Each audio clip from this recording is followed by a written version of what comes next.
क्या आप जानते हैं मकर संक्रांति क्यों मनाते हैं और भारत के अलग अलग राज्यों में इसे किस तरह मनाया जाता है? और साथ ही जाने मकर संक्रांति से जुड़ा सूर्य शनि का वरदान क्या है। नमस्कार, आप देख रहे हैं एनडीटीवी इंडिया। मैं हूं आकाश पटेल।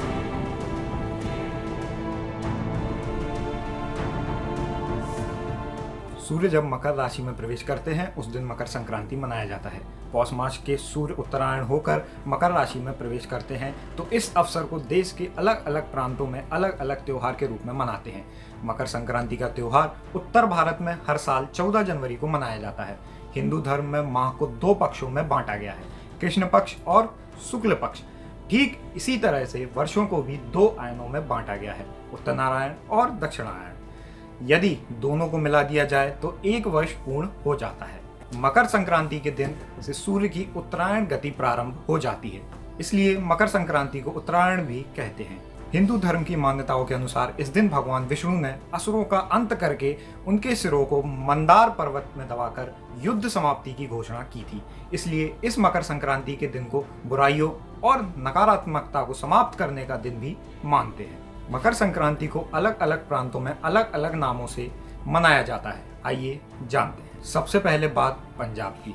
पंजाब में मकर संक्रांति को माघी के रूप में मनाया जाता है। माघी के दिन तड़के नदी में स्नान का विशेष महत्व है। इस दिन तिल के तेल से दीपक जलाते हैं क्योंकि यह समृद्धि देने वाला और सभी पापों को दूर करने वाला माना जाता है। माघी पर श्री मुक्तसर साहिब में एक प्रमुख मेला आयोजित किया जाता है। भांगड़ा और गिद्दा किया जाता है, जिसके बाद सारे बैठकर खिचड़ी, गुड़ और खीर खाते हैं। अब बात उत्तराखंड की। उत्तराखंड में मकर संक्रांति को प्रवासी पक्षियों के त्योहार के रूप में मनाया जाता है क्योंकि उनका मानना है कि यह पक्षियों के प्रवास को समाप्त करने का मौसम है। स्थानीय लोग खिचड़ी और अन्य भोजन दान के रूप में देते हैं और बैठकों का आयोजन करते हैं। मीठे आटे को तलकर मिठाइयाँ बनाई जाती हैं और फिर बच्चों से कहा जाता है कि वे घर की ओर जाने वाले प्रवासी पक्षियों के लिए आशीर्वाद के रूप में इन मिठाइयों को कौओं को खिलाएं। अब बात तमिलनाडु की। दक्षिण भारत में मकर संक्रांति को बड़े हर्षोल्लास से मनाया जाता है। तमिलनाडु में इसे पोंगल कहते हैं, जिसमें 4 दिवसीय आयोजन होते हैं। पहला दिन भोगी पोंगल, दूसरा दिन सूर्य पोंगल, तीसरा दिन मट्टू पोंगल और चौथा दिन कन्या पोंगल के रूप में मनाते हैं। ऐसे मौके पर यहाँ चावल के पकवान, रंगोली और भगवान कृष्ण की पूजा करने का रिवाज है। अब जानते हैं पश्चिम बंगाल के बारे में। पश्चिम बंगाल में इस पर्व को गंगा सागर पर बहुत बड़े मेले का आयोजन किया जाता है। यहाँ पर इस पर्व के दिन स्नान करने के बाद तिल दान करने की प्रथा है। कहा जाता है कि इसी दिन यशोदा जी ने श्री कृष्ण की प्राप्ति के लिए व्रत रखा था। साथ ही इसी दिन माँ गंगा भागीरथ के पीछे चलकर कपिल मुनि के आश्रम से होते हुए गंगा सागर में जाकर मिली थी। बात करते हैं केरल की। केरल में इसे मकर विलक्कू कहते हैं और सबरीवाला मंदिर के पास जब मकर ज्योति आसमान में दिखाई देती है तो लोग उसके दर्शन करते हैं।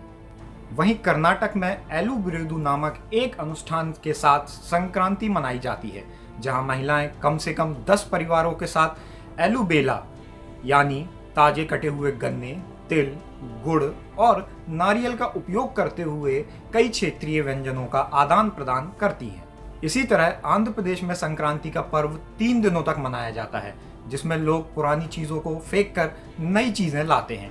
किसान अपने खेत, गाय और बैलों की पूजा करते हैं और तरह तरह के व्यंजन खाए खिलाए जाते हैं। गुजरात में मकर संक्रांति को उत्तरायण कहा जाता है। यहाँ इस दिन बहुत बड़ा पर्व मनाया जाता है जो 2 दिनों तक चलता है। यहाँ बड़े उल्लास से काइट फेस्टिवल मनाया जाता है और ऊंधियू और चिक्की इस दिन का विशेष व्यंजन है। वहीं राजस्थान में मकर संक्रांति का पर्व सुहागन महिलाओं के लिए विशेष महत्व रखता है।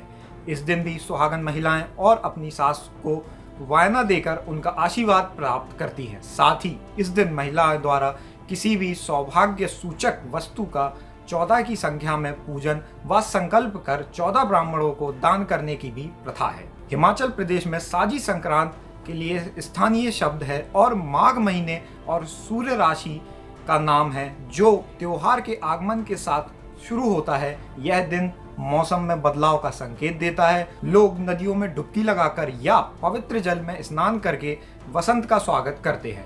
वे अपने पड़ोसियों से मिलते हैं और चिक्की या खिचड़ी जैसी मिठाइयाँ बांटते हैं। स्थानीय लोग इस दिन मंदिरों में भी जाते हैं और खूब दान करते हैं। बात करें दिल्ली हरियाणा की। मकर संक्रांति का त्योहार दिल्ली हरियाणा राज्यों में विशेष महत्व रखता है क्योंकि यह भाइयों और उनकी विवाहित बहनों के लिए विशेष बंधन का भी जश्न मनाता है। भाई अपनी विवाहित बहनों से मिलने जाते हैं और उन्हें गर्म कपड़े और मिठाइयाँ उपहार में देते हैं। इसी तरह पत्नियां भी इस दिन अपने ससुराल वालों और पति के परिवार को उपहार देती हैं। सभी पुरुष और महिलाएं एक आम जगह पर एकत्र होते हैं और गीत गाकर संगीत के साथ त्योहार मनाते हैं। वहीं बिहार और झारखंड में यह त्योहार 2 दिवसीय त्योहार होता है, जहां लोग सुबह नदी में पवित्र स्नान करते हैं और फिर अलाव जलाते हैं, जिसमें वे तिल छिड़कते हैं। तिल और गुड़ से व्यंजन बनाते हैं। गांव में महिलाएं एक साथ आती हैं और कुछ सब्जियों के साथ चावल और दाल या दही और चावल या मुरमुरे का सरल लेकर हार्दिक भोजन पकाते हुए त्योहार मनाती है। मान्यता यह भी है कि मकर संक्रांति को खुलता है स्वर्ग का द्वार। इस दिन से धरती पर अच्छे दिनों की शुरुआत मानी जाती है। इसकी वजह यह है कि सूर्य इस दिन से दक्षिण से उत्तरी गोलार्ध में गमन करने लगते हैं। इससे देवताओं के दिन का आरंभ होता है। धार्मिक मान्यताओं के अनुसार मकर संक्रांति के दिन स्वर्ग का दरवाजा खुल जाता है। इसलिए इस दिन किया गया दान पुण्य अन्य दिनों में किए गए दान पुण्य से अधिक फलदायी होता है। महाभारत में पितामह भीष्म ने सूर्य के उत्तरायण होने पर स्वेच्छा से शरीर का परित्याग किया था। इसका कारण यह था कि उत्तरायण में देह छोड़ने वाली आत्माएं या तो कुछ काल के लिए देवलोक में चली जाती हैं या पुनर्जन्म के चक्र से उन आत्माओं को छुटकारा मिल जाता है, जबकि दक्षिणायन में देह छोड़ने पर आत्मा को बहुत काल तक अंधकार का सामना करना पड़ सकता है। स्वयं भगवान श्री कृष्ण ने भी उत्तरायण का महत्व बताते हुए कहा है कि उत्तरायण में 6 मास के शुभ काल में जब सूर्यदेव उत्तरायण होते हैं और पृथ्वी प्रकाशमय रहती है, तो इस प्रकाश में शरीर का परित्याग करने से व्यक्ति का पुनर्जन्म नहीं होता। ऐसे लोग सीधे ही ब्रह्मलोक को प्राप्त होते हैं। इसके विपरीत जब सूर्य दक्षिणायन होता है और पृथ्वी अंधकारमय होती है, तो इस अंधकार में शरीर त्याग करने पर पुनः जन्म लेना पड़ सकता है। अब आपको बताते हैं मकर संक्रांति पर क्यों उड़ाई जाती है पतंग। अनेक स्थानों पर इस त्योहार पर पतंग उड़ाने की परंपरा प्रचलित है। लोग दिन भर अपनी छतों पर पतंग उड़ाकर हर्षोल्लास के साथ इस दिन उत्सव का मजा लेते हैं। विशेष रूप से पतंग उड़ाने की प्रतियोगिता भी आयोजित की जाती है। मकर संक्रांति पर पतंग उड़ाने के पीछे धार्मिक वजहें भी हैं। धार्मिक कथाओं के अनुसार मकर संक्रांति पर पतंग उड़ाने की परंपरा की शुरुआत भगवान राम ने की थी। धार्मिक ग्रंथों के अनुसार जब भगवान राम ने पहली बार इस त्योहार में पतंग उड़ाई थी, तो वह पतंग इंद्रलोक में चली गई थी। वहीं से भगवान राम की इस परंपरा को लोग आज भी श्रद्धा के साथ मनाते हैं। वहीं दूसरी ओर पतंग उड़ाने के पीछे कई वैज्ञानिक कारण भी हैं। मकर संक्रांति पर पतंग उड़ाने के पीछे वैज्ञानिक कारण बताए गए हैं। इसके अनुसार खुले आसमान में पतंग उड़ाने से हमें सूर्य से विटामिन डी मिलता है, जिसकी हमारे शरीर को काफी जरूरत होती है। साथ ही धूप में पतंग उड़ाने से सर्दी की हवाओं से भी बचा जा सकता है और शरीर को रोगों से बचाया जा सकता है। क्या आप जानते हैं मकर संक्रांति से जुड़ा है सूर्य शनि का वरदान। श्रीमद् भागवत कथा एवं देवी पुराण के मुताबिक शनि महाराज का अपने पिता से वैर भाव था, क्योंकि सूर्यदेव ने अपनी माता छाया को अपनी दूसरी पत्नी संज्ञा के पुत्र यमराज से भेदभाव करते देख लिया था। इस बात से नाराज होकर सूर्यदेव ने संज्ञा और उनके पुत्र शनि को अपने से अलग कर दिया था। इससे शनि और छाया ने सूर्यदेव को कुष्ठ रोग का श्राप दे दिया था। पिता सूर्यदेव को कुष्ठ रोग से पीड़ित देख यमराज काफी दुखी हुए। यमराज ने सूर्यदेव को कुष्ठ रोग से मुक्त करवाने की तपस्या की, लेकिन सूर्य ने क्रोधित होकर शनि महाराज के घर कुंभ, जिसे शनि की राशि कहा जाता है, उसे जला दिया। इससे शनि और उनकी माता छाया को कष्ट भोगना पड़ रहा था।